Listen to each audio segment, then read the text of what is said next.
Et bienvenue pour cette deuxième vidéo dédiée au Kyrgyzstan. En aura-t-il une troisième? Je sais pas encore, c'est un peu tôt pour le dire. Si t'as jamais entendu parler du Kyrgyzstan, je peux pas vraiment t'en vouloir, mais je te recommande vivement de regarder la première vidéo sur le sujet où je plante le décor, et je te recommande aussi de rester jusqu'à la fin parce que je te le dis, ce pays est incroyable, et aussi parce que ça aide pour le référencement. Abonne-toi, tu connais. Bref. Et là on se retrouve à Karakol, à l'est du lac Issyk-Kul, qui est le plus grand lac du Kyrgyzstan. Le lac, j'en ai parlé juste pour nous situer. Dans les faits, on va pas y aller parce qu'il y a bien mieux à faire par ici. La ville, dans sa version actuelle, elle est bâtie sur une ancienne ville russe, Perzhdevalsk, même si le coin est peuplé au moins depuis l'Antiquité. Il y a que peu de choses à voir en dehors de l'église orthodoxe et du bazar central. Si les touristes affluent par ici, c'est parce que c'est le point de départ de beaucoup de très belles balades en montagne. D'ailleurs, le lendemain, j'ai emprunté le vélo de mon proprio pour aller passer l'après-midi dans la gorge de Karakol. La météo a été ultime, j'étais à moitié en train de crever de chaud et le ciel est très soudainement devenu très menaçant comme un barrage au port de la rupture. J'ai plus ou moins rien vu, mais au moins j'aurais fait un peu d'exercice et j'aurais échappé à une sauce biblique. Juste le temps de me détruire le transit intestinal avec un lagman aussi délicieux que peu hygiénique que j'ai fait équipe avec Abu Hassan, un Bangladais de passage dans la région, destination Altin-Arashan. C'est un petit village perché dans une vallée idyllique parsemée de délicieuses sources thermales.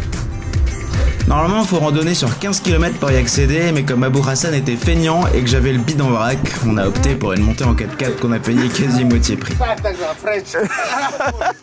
La négociation, c'est une seconde nature chez les Bangladais.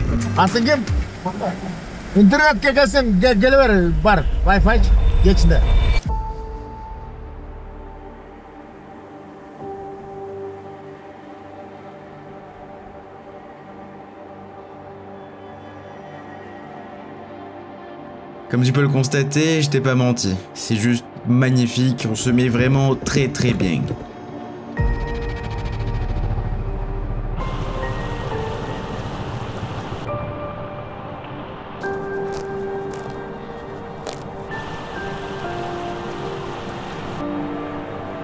À Altin-Arashan, il y a une source thermale gratuite perdue dans la vallée. Abu Hassan a abandonné l'affaire, j'y suis donc allé avec un voyageur hongrois de passage, abandonné lui par sa femme. Un peu décevant, hein. En vrai, le cul confortablement vissé dans la vase, bercé par le bruit de la rivière, c'est pas mal.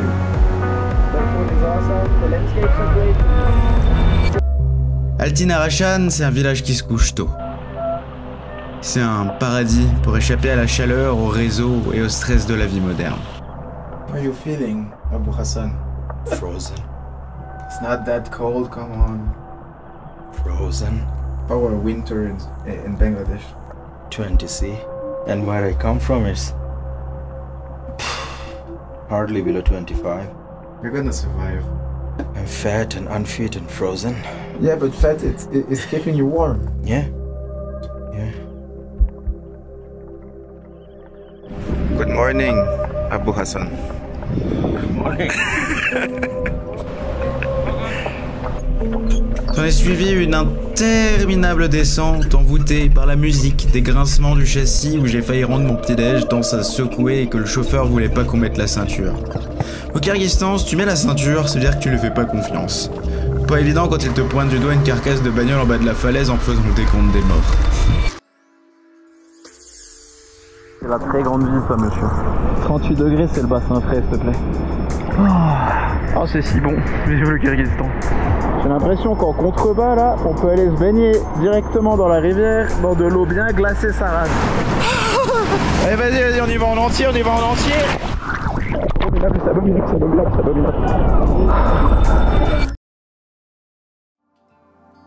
Ça n'a pas l'air comme ça, mais ça fait déjà 5 jours passés à Karakol. Il est temps de retourner à Bishkek, la capitale du pays, parce que tu vas voir, j'ai encore quelques projets à concrétiser sous le coude. Mais bon, de par ces vidéos, s'il y a une information que vous avez bien acquise maintenant, c'est que le Kyrgyzstan c'est quand même un pays sacrément montagneux. Cela dit, dans un pays si montagneux, tu seras un peu frustré de partir sans avoir au moins atteint le sommet d'une montagne de plus de 4000 mètres. Le truc c'est que pour qu'ils valident ton inscription à ce genre d'expédition, il y a quelques étapes à passer avant. Je vais abréger. J'avais comme projet de gravir le Piku Tchitel, le plus haut sommet de la périphérie de Bishkek à la fin du séjour pour finir en beauté, mais Vous allez vite comprendre que j'ai juste pas le niveau en fait. Et ça sert à rien de vous faire saliver si c'est juste pour vous raconter l'histoire d'un semi-échec, même pas spectaculaire en plus. Ça dit, je suis passé par toutes les étapes requises, je les ai documentées, et rien qu'en tant que rando indépendante, vous allez voir qu'elles valent carrément le détour. On élève un peu le niveau. Bienvenue dans la vallée d'Aksou, objectif le lac de montagne de Költer à environ 2700 mètres d'altitude, après un dénivelé positif de 1000 petits mètres.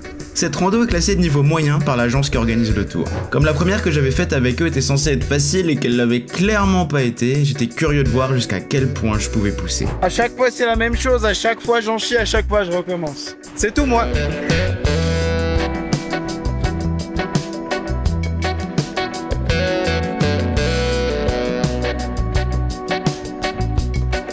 Regardez-moi ça quoi. Bordel de Dieu, c'est pas magnifique? Moi je dirais que si, c'est magnifique.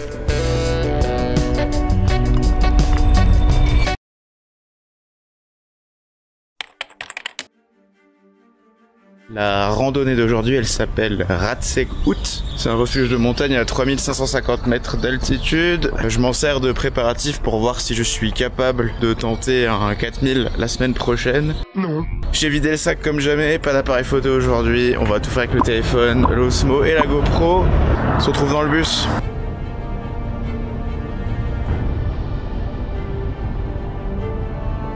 Le trek du refuge de Radzeg commence dans le parc national d'Al-Archa, à 40 km au sud de Bishkek, et il est populaire pour pique-niquer au printemps et en automne, déjà parce que c'est vachement beau et parce qu'il est pas loin de la ville. Mais il est surtout populaire comme étant le point de départ d'ascension de plusieurs 4000, dont les plus populaires sont le Komsomolets, qui culmine à 4204 mètres, le Box Peak à 4240 mètres, le Corona Peak, rien à voir avec le virus, à 4860 mètres, et le Uchitel Peak, 4540 mètres, duquel je vous ai déjà parlé plus tôt. Aucun n'est facile, on est sur de l'alpinisme, on n'est plus sur de la rando, et le refuge de Radzeg leur sert de camp de base vu qu'ils sont tous gravis en 2, voire 3 jours. On n'est pas arrivé, ça va piquer.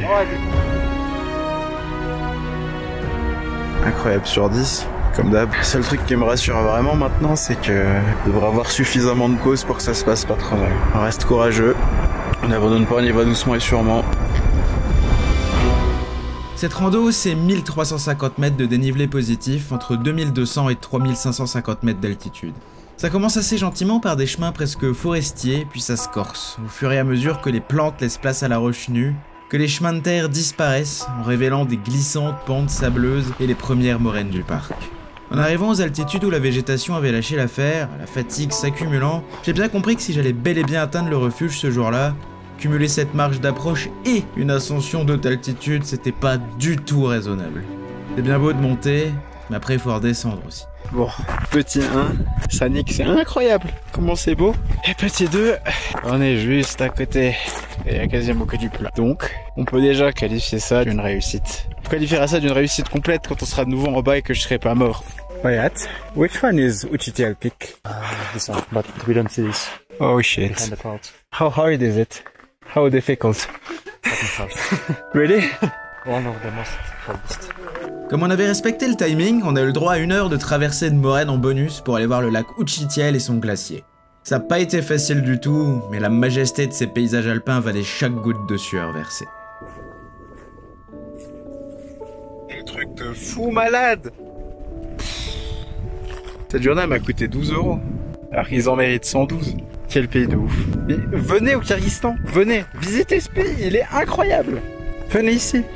La descente, c'est bien simple, c'était une putain de torture. Je me suis cassé la gueule 2 fois et mes genoux étaient plus en mesure de passer le contrôle technique. Le plus dur est derrière maintenant. Non. On l'envoie bien se faire foutre cette descente parce qu'elle est vraiment, vraiment pas fun. Putain. Et sans bâton de marche, c'est encore pire. Putain. Putain.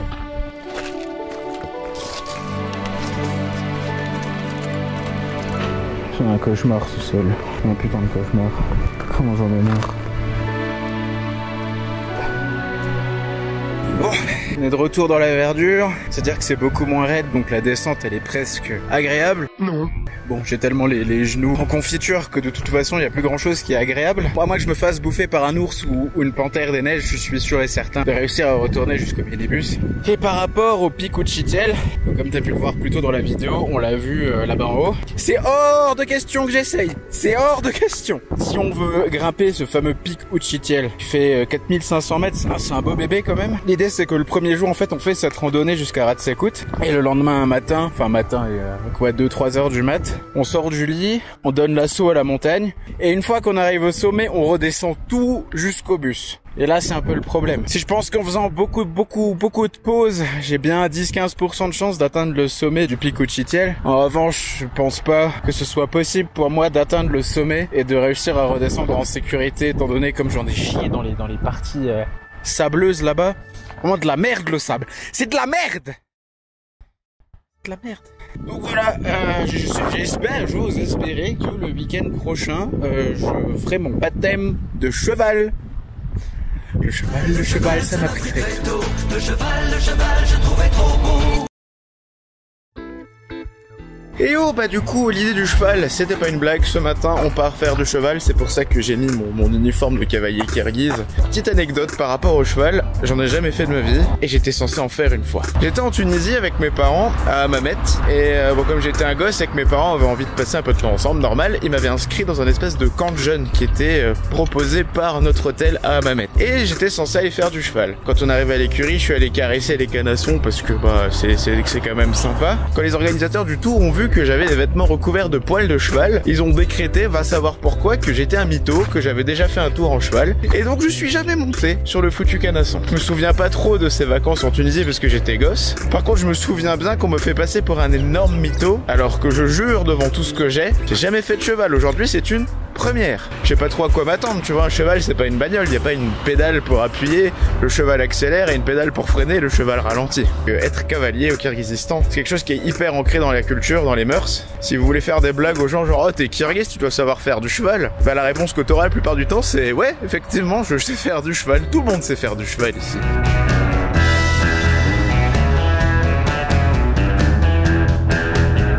Encore une fois c'est pas moi le plus gros animal.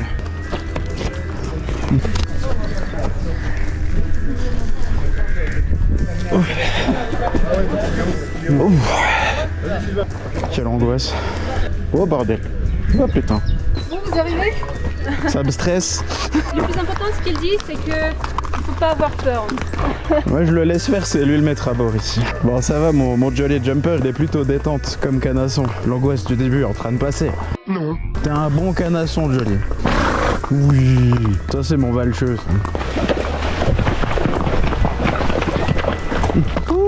T'inquiète joli, t'as rien fait de mal, Allez tchou tchou tchou.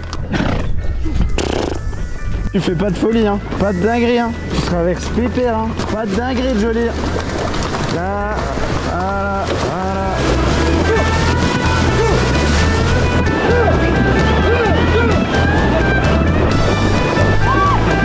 Oh putain, quelle angoisse. Eh mais putain, un canasson stressant toi hein, frérot là.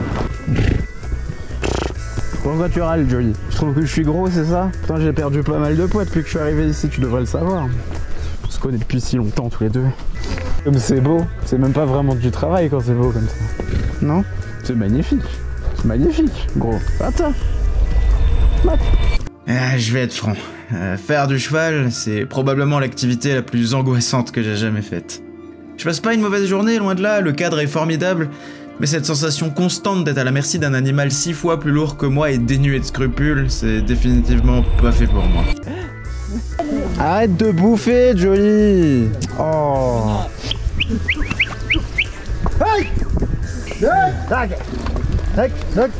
Oh, c'est incroyable. Hey oh oh. Ah, t'es privé de bouffer, t'as déconné gros.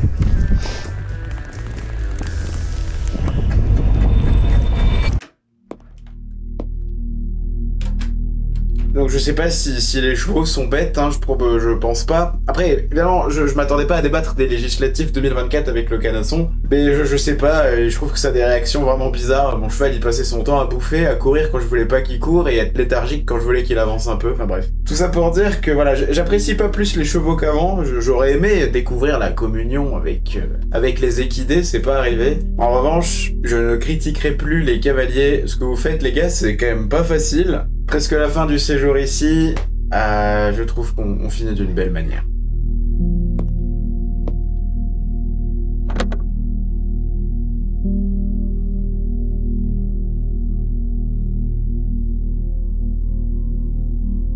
Après presque 2 mois au Kyrgyzstan, il est venu l'heure de quitter Bichkek pour de bon. On va à Osh, à une douzaine d'heures de route vers le sud, près de la frontière ouzbek. Surnommée la capitale du Sud, c'est la 2e plus grande ville du pays. J'y vais pas pour la poncer en profondeur, mais pour prendre des forces, parce qu'elle est le point de départ de ce qui est jusqu'à présent l'aventure la plus folle de ma vie. Contrairement à Bichkek, Osh ne respire pas l'ambiance russe. On est sur une ville éminemment orientale et conservatrice. Elle a 2 grands points d'intérêt. Le premier, c'est le Sulaiman-To, une petite montagne à la toute petite proéminence qui offre malgré tout un panorama sympathique sur la ville, qui a une topologie assez plate et qui a été un point de repère à l'époque des routes de la soie. Le second, c'est le bazar Jaima, centre névralgique du petit commerce d'Osh, bourré de vie où on peut acheter de tout, des vêtements au couteau, des animaux au billard, des fleurs à la nourriture, du thé au textile. Dernier jour au Kyrgyzstan. Je sais pas s'il faut vraiment fêter ça, mais à la suite. Cette vidéo retrace un mois d'aventure au Kyrgyzstan. Comme ça, d'un œil extérieur, tu pourrais te dire que j'ai pas fait grand chose sur une période aussi étendue. Et si j'avais fait que ce que je t'ai montré, t'aurais raison de te dire que j'ai pas fait grand chose. Mais ce que je t'ai pas montré, c'est ces très nombreux moments humains que j'ai partagés avec tous ces gens. J'avais du temps à revendre, j'en ai profité pour vivre en direct. Vivre sans une caméra interposée. Et je peux te dire que je regrette pas du tout ce choix une seule seconde. Et aussi, j'ai voulu tester si j'aimais vraiment la vie ici en laissant à la désillusion tout le loisir de s'installer, en vivant des journées d'une grande banalité, comme si je vivais à Bichkek, comme un local. Et la seule conclusion qui s'est imposée à moi, c'est... J'adore le Kyrgyzstan, putain. La bise.